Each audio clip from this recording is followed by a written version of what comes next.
రేవంత్ రెడ్డి యాది పెట్టుకో, యాడికి పోయినా ఒక 500-600 మంది సెక్యూరిటీని పెట్టుకుని, లేకపోతే మాత్రం ఈ బలగొట్టేటట్టున్నారు ప్రజలు.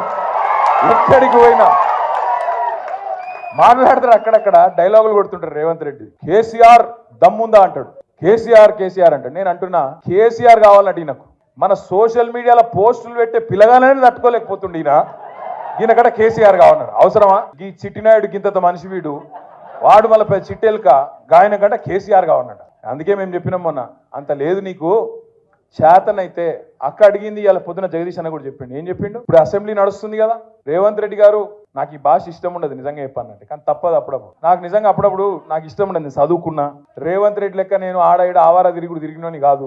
ఎక్కడో పోయి బయట దేశంలో పోయి కొంత ఉద్యోగం సంపాదించుకున్నా, కొంత పేరు సంపాదించుకున్నా, నాకు ఇష్టం ఉండదు. కానీ ఇక కుక్కగాడుకు చెప్పు దెబ్బ అన్నట్టు ఇష్టంటోళ్ళకి ఇట్లే చెప్తేనే అర్థమవుతుంది.